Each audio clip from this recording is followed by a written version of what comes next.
आज हम आपको दुर्वासा ऋषि के बारे में थोड़ा बताते हैं। दुर्वासा ऋषि कितने क्रोधित थे। एक बार की बात है, देवताओं में और सब में सब अहंकार हो गया। कोई सूर्य अपने समय पे उग नहीं रहा है, चंद्रमा अपने समय पे कार्य कर नहीं, वायु सब में अस्त व्यस्त अनुशासनहीनता आ गई।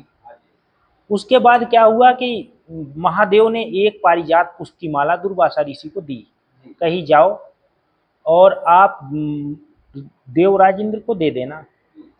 देवराज इंद्र को अहंकार से चूर थे कि यहाँ स्वर्ग में कोई कमी है नहीं, अब मैं करूँ। उन्होंने उठा के वो पारिजात पुष्प की माला फेंक दिया, जिससे उनकी ऐरावत हाथी ने अपने पैरों से कुचल दिया। कुचलने के बाद क्या हुआ कि दुर्वासा अति क्रोधित साधु, उन्होंने क्रोध में आके उनको वरदान दिया, उसको श्राप दे दिया।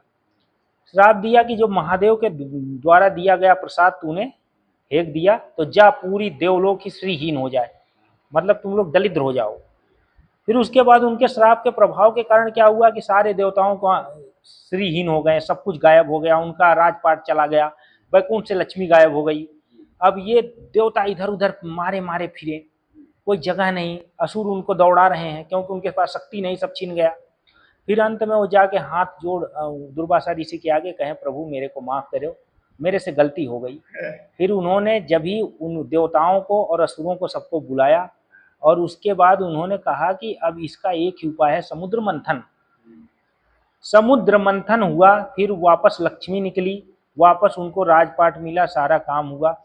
तो दुर्वासा ऋषि इतने महान क्रोधित महापुरुष थे, और जबकि ये महादेव के अंशावतारी थे।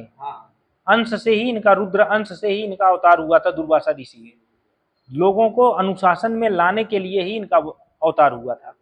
इसी के साथ मैं दुर्वासा ऋषि के छोटी सी उनकी कहानी बताता हूँ जो उन्होंने घटित हुई। बाकी इनके बारे में तो अनेक प्रकार की कथाएं हमारे शास्त्र पुराणों में, वेदों में वर्णित है।